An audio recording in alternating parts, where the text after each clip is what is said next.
নমস্কার, আপনারা দেখছেন ওঙ্কার বাংলা। আপনাদের সঙ্গে রয়েছে আমি সৌমি। নজর রাখবো শহরের গুরুত্বপূর্ণ খবরের দিকে।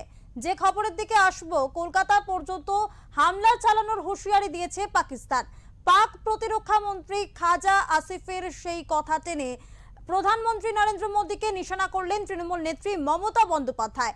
এখনো পর্যন্ত পাকিস্তানের এই হুঁশিয়ারির প্রেক্ষিতে ভারত সরকারের কোনো প্রতিক্রিয়া না মেলায় ক্ষুব্ধ মমতা প্রশ্ন তুললেন, বিজেপির সরকার কি আরো একটা পহেলগাঁও চাইছে?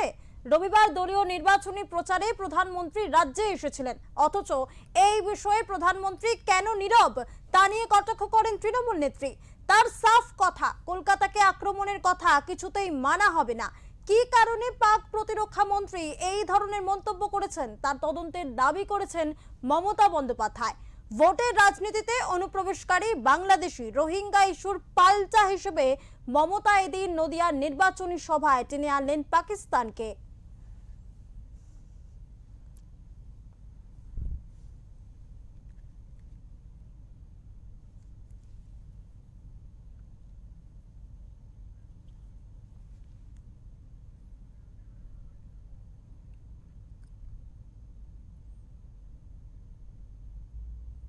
আমরা সবার সাথে ভালো সম্পর্ক সারা বিশ্বে রাখতে চাই, বাংলা সারা বিশ্বকে পথ দেখায়।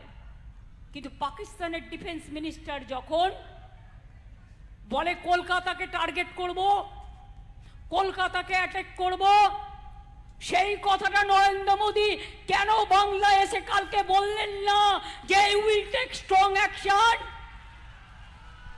মুখ চুপ করে বসেছিলেন। তার কারণ ব্লুপ্রিন্ট রেডি, আর একটা পহেলগাঁও ইলেকশনের আগে লোক দেখানো, ছদ্মবেশী খেলা, ছলনা। বাংলার মানুষকে টার্গেট করলে বাংলা দিল্লিকে টার্গেট করবে। কেন আপনি পাকিস্তানের বিরুদ্ধে স্টেপ নিলেন না? ডিফেন্স মিনিস্টারকে যে কে বলিয়েছে কথা, তদন্ত চাই, কারা বলিয়েছে, আপনি কেন তাদের বিরুদ্ধে অ্যাকশন নেননি? কলকাতাকে যদি টার্গেট করার কথা কেউ বলে, আমরা অ্যাজ এ ইন্ডিয়ান সিটিজেন আমরা মানব না। সারা দেশকে অ্যাটাক করার কথা বললে যেমন আমরা মানব না। কই আপনি তো মুখ দিয়ে বলেননি। তার কারণ আপনি বাংলাকে টার্গেট করতে পারেন। আর পাকিস্তানের ডিফেন্স মিনিস্টার যখন বাংলাকে টার্গেট করবে বলে, তখন আপনি চুপ করে বসে থাকেন, মুখে প্লাস্টার লাগিয়ে বসে থাকেন। লজ্জা করে না?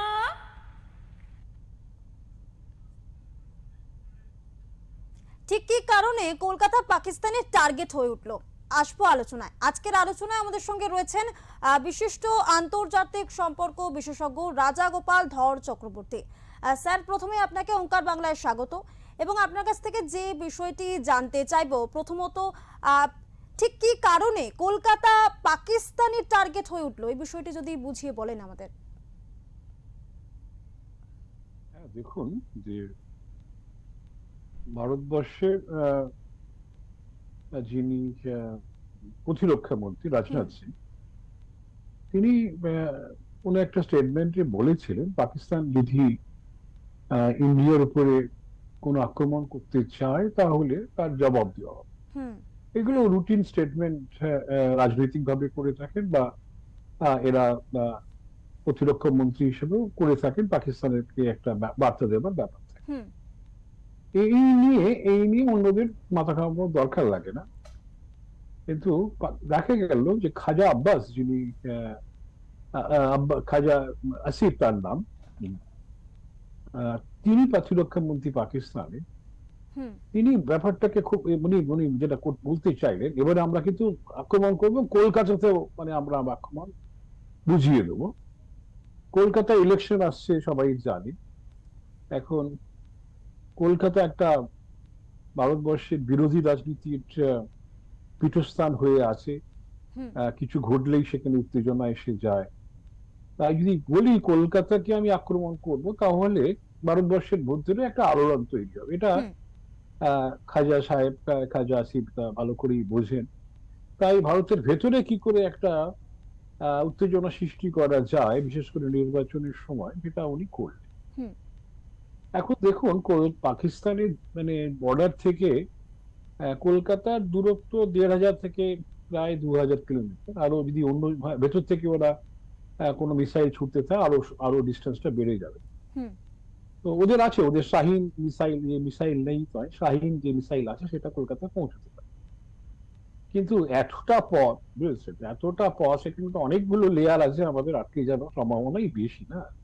হট করে কলকাতাকে, হ্যাঁ, কলকাতাটাকে জাস্ট একটা উদ্দেশ্য করে বলা, রাজনৈতিক ডিভিডেন্ড পাওয়া, ভারতবর্ষের ভেতরে একটা উত্তেজনা সৃষ্টি হোক, সেটাই উনি চেয়েছেন। তো ওদের পক্ষে দিল্লি তো অনেক কাছে না, দিল্লি কাছে বা পাঞ্জাব কাছে, রাজস্থান কাছে, সেগুলো তো ওরা বলতেই পারতো, কিন্তু সেটা না করে ইচ্ছে করে। কিন্তু আমরা অপারেশন সিন্দুরের সময় দেখিয়েছিলাম, যদি ওদের সত্যি এই ধরনের একটু ক্ষমতা থাকতো, হুম আমাদের দিল্লিতে দু একটা ওদের মিসাইল এসে পড়তো বা পাঞ্জাবে পড়তো, সেগুলোকে তো আমরা যা করেছে আটকে দেওয়া হয়েছে, মানে বর্ডারে ঢোকার আগেই আটকে দেওয়া হয়েছে। সুতরাং ওরা যে আমাদের কলকাতা পর্যন্ত ছুটতে পারবে, সেটা ভারত আটকাতে পারবে না, এই ধরনের কথা বলার কোনো গুরুত্ব নেই। হুম কিন্তু যেটা ঘটেছে নির্বাচনের সময়, পশ্চিমবঙ্গের মুখ্যমন্ত্রীর বক্তব্য ছিল ফরেন পলিসিটা হচ্ছে কেন্দ্রের ব্যাপার, আমরা এখানে মাথা ঘামাই, এটা ওনার এতকাল বক্তব্য ছিল। এবার দেখা গেল সেই যে ওনার যে বক্তব্য সেখান থেকে বেরিয়ে এলেন, উনি বললেন যে পাকিস্তানের বলছে পাকিস্তানের পররাষ্ট্রমন্ত্রী নরেন্দ্র মোদী প্রধানমন্ত্রী এসেছিলেন, তার প্রতিবাদ করা উচিত ছিল। কিন্তু আন্তর্জাতিক প্রোটোকলে কোন দেশের পররাষ্ট্রমন্ত্রী কিছু বললে ভারতবর্ষের প্রধানমন্ত্রী এটা কিছু বলবেন, এটা ঘটে, এটা সাধারণত আন্তর্জাতিক প্রোটোকলে এগুলো হয় না। হুম সে দেশের কোন এরকম কিছু বললে প্রতিরক্ষা মন্ত্রী, যদি সেটা গুরুত্বপূর্ণ হয়, আমাদের পররাষ্ট্র দপ্তরের যিনি মুখ্য স্পোক্স পার্সন যিনি আছেন, তিনি তার জবাব দেন। এইগুলো খুব একটা প্রধানমন্ত্রী লেভেলে বুঝতে হবে প্রোটোকল বলে একটা জিনিস, যেটা আন্তর্জাতিক ডিপ্লোমেসিতে অত্যন্ত গুরুত্বপূর্ণ। ওদেশের যে কোনো একজন সাংসদ, যে কোনো একজন অফিসার কিছু বললো আর ভারতবর্ষের প্রধানমন্ত্রী এখানে এসে জবাব দিল, এটা ভারতবর্ষকে ছোট হয়ে যায়। যারা আন্তর্জাতিক ডিপ্লোমেসিটা জানেন না বা বোঝেন না বা বুঝলেও বুঝতে চান না, তারা এই ধরনের কথা বলে থাকে। প্রধানমন্ত্রীর এখানে কোনো ভূমিকা নেই। উনি কলকাতায় কেন, উনি দিল্লি থেকেও কোনো এই ধরনের স্টেটমেন্ট করবেন না, কেন এই ধরনের হাস্যকর স্টেটমেন্টের জবাব দেওয়া হুম ভারতবর্ষের প্রধানমন্ত্রী করলেই বোঝা যাবে ভারত একটা নিজেকে অত্যন্ত দুর্বল ভাবছে। হুম এখন পাকিস্তান বোঝা যাচ্ছে যে তারা হয়তো বলতে চাইছে যে ভারতবর্ষে যেটা আমি বুঝলাম, যিনি খাজা সাহেব যেটা বলেছেন, হুম সেটা হচ্ছে ভারত বোধহয়, হ্যাঁ, বন্দীদের বা কারুকে মেরে মেরে টেনে ফেলে বর্ডারে ফেলে বলবে পাকিস্তান করেছে, যেটা অনেকটা ওই পহেলগাঁও যা ঘটেছে। পহেলগাঁও তো একেবারে চোখের সামনে ঘটেছে না, পহেলগাঁও তো মানুষের চোখের সামনে ধর্ম মানে যাচাই করে মেরে ফেলা হয়েছে। এটা তো মানে সহ্য করার জিনিস নয়। কিন্তু উনি বলছেন যে হয়তো জেলের বন্দীদের মেরে ফেলে বলবে যে পাকিস্তান মেরেছে, এই একটা এটা কলকাতায় হবে সেটাও বলেননি, কোথায় হবে তাও কিন্তু বলেননি। এবং এর কি মানে ওনার কাছে, খাজা সাহেবের কাছে, যে কি ধরনের ইন্টেলিজেন্স রিপোর্ট আছে, কোথেকে উনি জেনেছেন, কিচ্ছু বলেন। উনি একটা বলে দিয়েছেন, এবং কলকাতাটাকে উনি ইচ্ছে করেই রাজনৈতিক ভারতবর্ষের রাজনৈতিক উত্তেজনা বাড়ানোর জন্য বলেছেন। হুম খুব একেবারে অ্যাপ্রোপ্রিয়েটলি কাজে লেগে গেছে। নির্বাচনের সময় পশ্চিমবঙ্গের শাসক দল এটাকে ব্যবহার করছে, আর কোন দল ব্যবহার করবে, নিশ্চয়ই করবে, কংগ্রেস বা অন্য যারা ন্যাশনাল লেভেল পার্টি আছে তারা তো বলবে। এটা ভারতবর্ষে উত্তেজনা সৃষ্টি হলো, বেশ মজা লাগবে পাকিস্তান, হুম সেই জিনিসটাই ঘটেছে। এবং এর কোনো আন্তর্জাতিক সম্পর্কের নিরিখে এ ধরনের স্টেটমেন্টের কোনো গুরুত্ব নেই। এবং এর ফলে যে যারা শুনছেন, মুখ্যমন্ত্রীর ভাষণ শুনছেন, তারা মনে করবেন না যে তাদের সুরক্ষা কমে যাচ্ছে, হুম ভারত সরকার কলকাতাকে সুরক্ষা দেবে না, অন্য রাজ্যকে সুরক্ষা দেবে, এই যদি ভাবনা কেউ করে থাকে, তারা মানে সুরক্ষা নীতিটাই বোঝে না, আন্তর্জাতিক সম্পর্কটাও তারা বুঝতে চায়।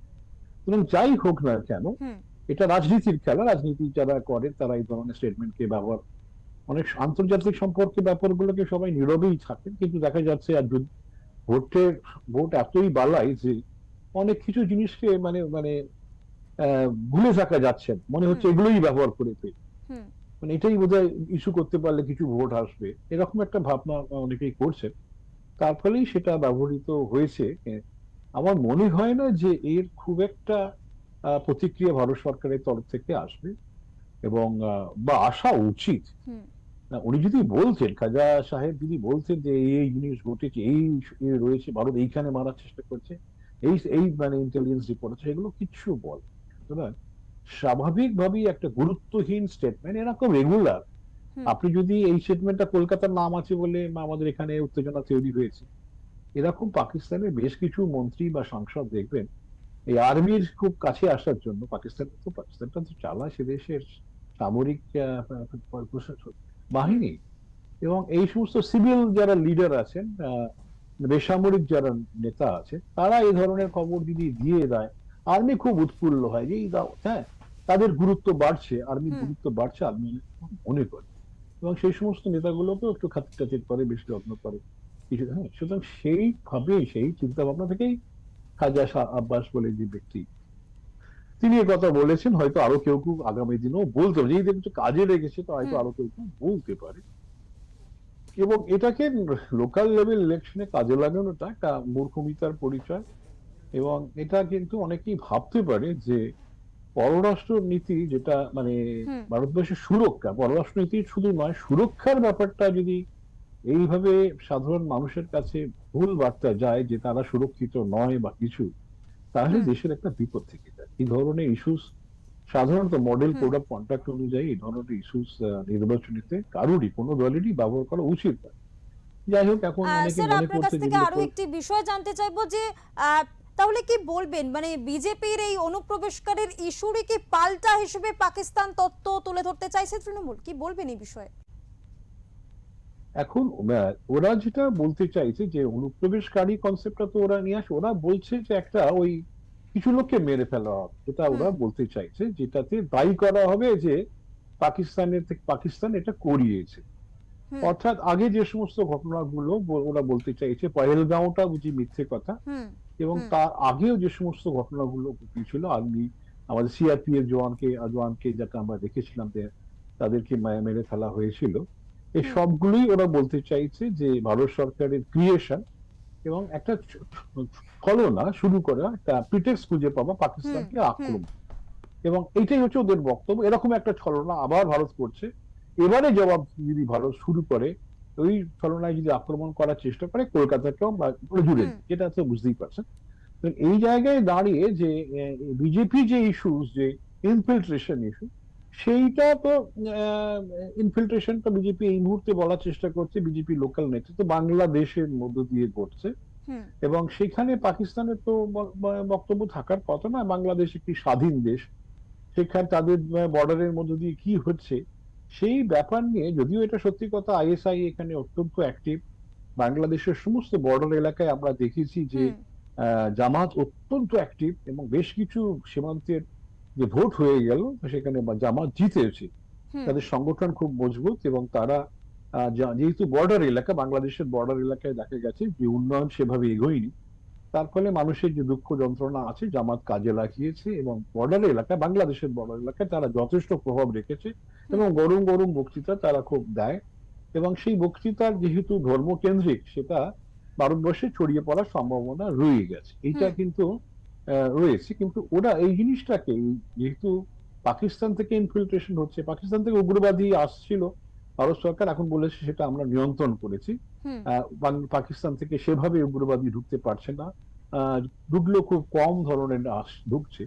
কিন্তু এই যে ঘুষপেটিয়া বা অনুপ্রবেশকারীর যে কথাটা আসছে বাংলাদেশ থেকে ভারতে, সে ব্যাপারে পাকিস্তানের একটা বক্তব্য থাকার কথা না, সেটা কিন্তু তারা বলেনি। কিন্তু এটা নিঃসন্দেহে রাজনীতির ময়দানে খুব কাজে লেগে যাচ্ছে, যে তুমি কিন্তু হুম দেখো এই বারবার ধরে অনুপ্রবেশকারীদের কথা বলছো, এই সুযোগ কিন্তু পাকিস্তানও পেয়ে যাচ্ছে। অর্থাৎ তুমি যদি এটাকে যদি অনুপ্রবেশকারীদের উপর কোনো ধরনের গুলি চালাও, হ্যাঁ, অর্থাৎ সীমান্তে, পাকিস্তান কি জবাব দিয়ে দিতে পারে, এরকম ধরনের ইন্টারপ্রিটেশন আপনি যে প্রশ্নটা করলেন তার পরিপ্রেক্ষিতে করা যেতে পারে যে বাংলাদেশ থেকে অনুপ্রবেশকারীরা ঢুকছে, বিএসএফ গুলি চালালো, ব্যাস, তার ফলেও কিন্তু আমরা ছেড়ে কথা বলবো না। অর্থাৎ হুম তোমরা অনুপ্রবেশ যদি সেভাবে আটকাতে চাও, আমরাও জবাব দেবো। এটা হয়তো প্রচ্ছন্ন বার্তা থাকতে পারে। কিন্তু সাধারণত যেহেতু পাকিস্তান এখানে ইনভলভ নয়, হুম ডিরেক্টলি ইনভলভ নয়, সেহেতু ওদের স্টেটমেন্ট থেকে আমরা সাধারণত এই ধরনের রিডিংস করার চেষ্টা করি না। তবে হ্যাঁ, আইএসআই সেখানে জুড়ে আছে, হ্যাঁ, বলুন। একেবারে অশেষ ধন্যবাদ স্যার আপনাকে, আপনার মূল্যবান সময় আমাদের সঙ্গে দেওয়ার জন্য অনেক ধন্যবাদ। আমরা যে বিষয়ে কথা বলছিলাম, আজ কিন্তু একেবারে নদিয়ার নির্বাচনী প্রচারের সভা মঞ্চ থেকে মুখ্যমন্ত্রী মমতা বন্দ্যোপাধ্যায় তিনি কিন্তু একেবারে পাকিস্তান প্রসঙ্গকে টেনে আনলেন। মানে এই যে বিষয়ে তিনি টেনে আনলেন, একেবারে নির্বাচনের প্রাক্কালে বিজেপির অনুপ্রবেশকারী ইস্যুরিকে পাল্টা হিসেবে পাকিস্তান তত্ত্ব তিনি তুলে ধরতে চাইলেন। সেই বিষয়েই আজ আমরা কথা বললাম। আমাদের সঙ্গে ছিলেন রাজা গোপাল ধর চৌধুরী।